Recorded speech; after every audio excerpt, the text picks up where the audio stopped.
o Janones, pode chamar de rachador, tá? O Janones fez um acordo de não persecução penal e vai pagar 157, praticamente 158 mil reais para escapar da condenação. Esse acordo de não persecução penal, senhoras e senhores, ele prevê o reconhecimento do crime, quer dizer, a admissão de culpa.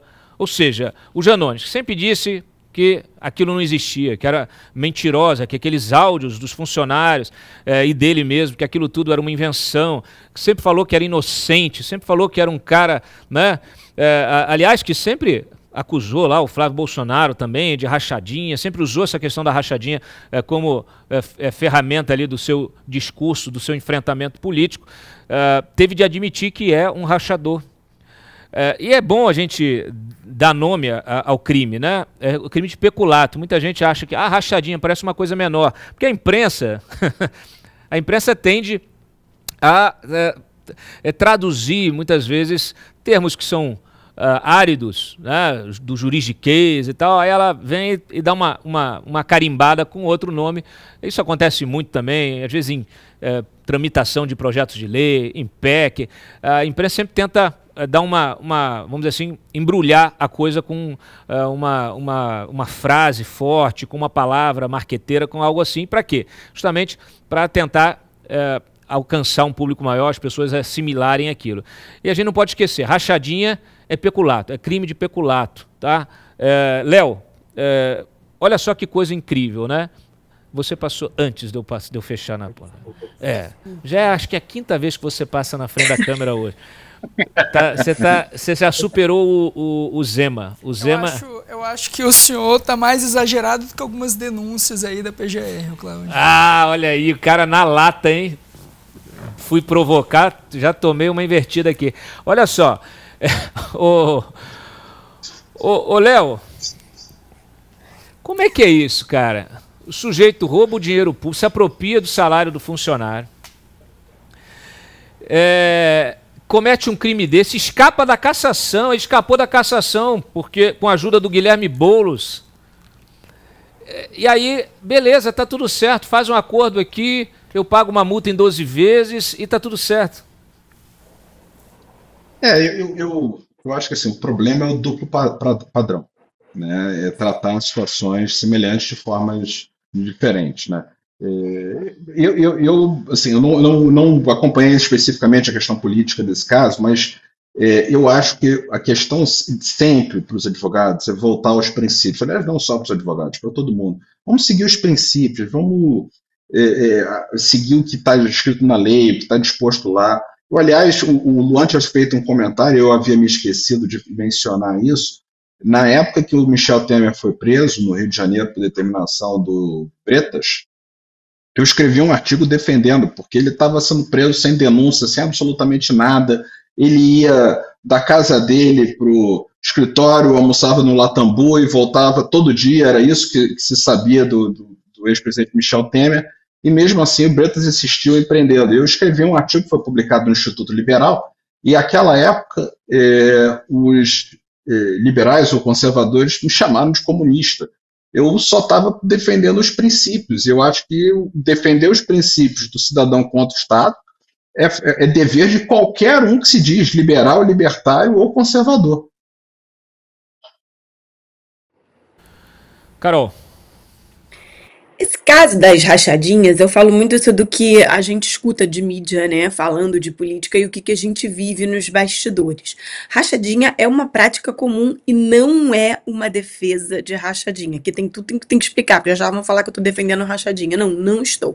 Mas sim é uma prática comum e a gente não pode ser hipócrita em relação a isso. 2 pontos que mostram isso. Eu sou do Rio de Janeiro. Todo mundo fala do Flávio Bolsonaro, do esquema das rachadinhas dele. Quando saiu o escândalo das rachadinhas do Flávio, fizeram uma lista na Alerj que praticamente todos os deputados estavam envolvidos e o Flávio era o 14º da lista. O primeiro lugar nas rachadinhas daqui do Rio, desse mesmo escândalo, repito, mesmo escândalo do Flávio, ele é assessor especial da presidência da República hoje, super amigo do Lula, um quadro do PT. E eu descobri recentemente que o salário de chefe de gabinete aqui na Câmara Municipal do Rio de Janeiro é maior do que o do vereador. E aí pensem vocês em casa por que isso é feito. Provavelmente aumentar o salário do vereador ia ser uma coisa que ia ficar exposta, eles aumentaram o salário do chefe de gabinete. Acho que o chefe de gabinete, em quase todos os gabinetes, ele vai ficar com um salário maior do que o vereador? Provavelmente ele repassa para alguém. Então o sistema ele é feito para blindar os parlamentares, ou os vereadores, e para que isso seja perpetuado.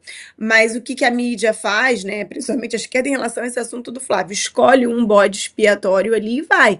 É o que o Léo está falando, que a gente tem que defender o princípio, é mudar a regra. Todo mundo que faz tem que ser condenado, tem que perder o mandato. Mas por que todo mundo fica quieto com o Janones? Porque é uma prática comum. Pois é, mas aí é aquela história, né? É o duplo padrão, viu, Léo? Mas também um duplo padrão não é só da justiça. A gente tem um duplo padrão da política, da mídia. O Flávio Bolsonaro, com a história da rachadinha, ele teve uma devassa na vida dele, na vida de familiares, até a 5ª geração. A gente viu isso acontecer. O Ministério Público do Rio de Janeiro, com a faca nos dentes, abrindo conta, repórter indo bater na casa do fulano, acharam até um ex-assessor dentro da casa de um outro advogado, escondido numa cidade. A gente viveu por anos uma verdadeira perseguição político-jurídica em função de um crime que era considerado hediondo. Veja. Esse crime era considerado hediondo, porque você falou assim, o cara fazia um esquema de rachadinha. Aí, viu, Luan? Você acompanhou a política. Esse caso do Janones parece ter a dimensão que tem da política, considerando que a Carol acabou de falar. Na política é prática corrente. É imoral, é ilegal, engorda, né? Engorda o bolso dos corruptos de uma maneira geral, deve ser combatida, mas espera aí, tem alguma coisa errada. Está todo mundo achando numa boa esse acordo do Janones, ninguém está preocupado com o Janones, está todo mundo normalizando a rachadinha do Janones. O Janones escapou de um processo, de abertura de um processo de cassação, Luan. Mas politicamente é muito desastroso, tá, Cláudio? Porque quando alguns políticos se envolvem em denúncias de corrupção, improbidade administrativa, às vezes o quadro fático é tão complexo que o cidadão comum não consegue compreender na totalidade a gravidade e o dano que aquilo tem, aquilo que implica. Agora, a questão da rachadinha, né, que é uma modalidade da improbidade, do peculato, perdão, do ponto de vista de apropriação indébita, né, isso qualquer um entende. Então, politicamente é muito desastroso, foi muito ruim para o então deputado Flávio e vai ser muito ruim para o Janones. Não à toa, o grande ativo do deputado André Janones, que inclusive foi tema de livro dele logo após a eleição do Lula, né, que é o janonismo cultural, que ele traz algumas práticas bastante controversas que ele utiliza na rede, né, que é aquela política meio Léo Dias, Cláudio, de você, às vezes, criar um factoidezinho ali para bater naquele factoide, aquilo viraliza, enfim, utilizando de desinformação para promover-se politicamente uma determinada agenda ou a si próprio. O Janones ele cai muito ao longo de 2023 no índice de popularidade digital e também essa queda ela continua, né, no ano passado e nesse início de 2025.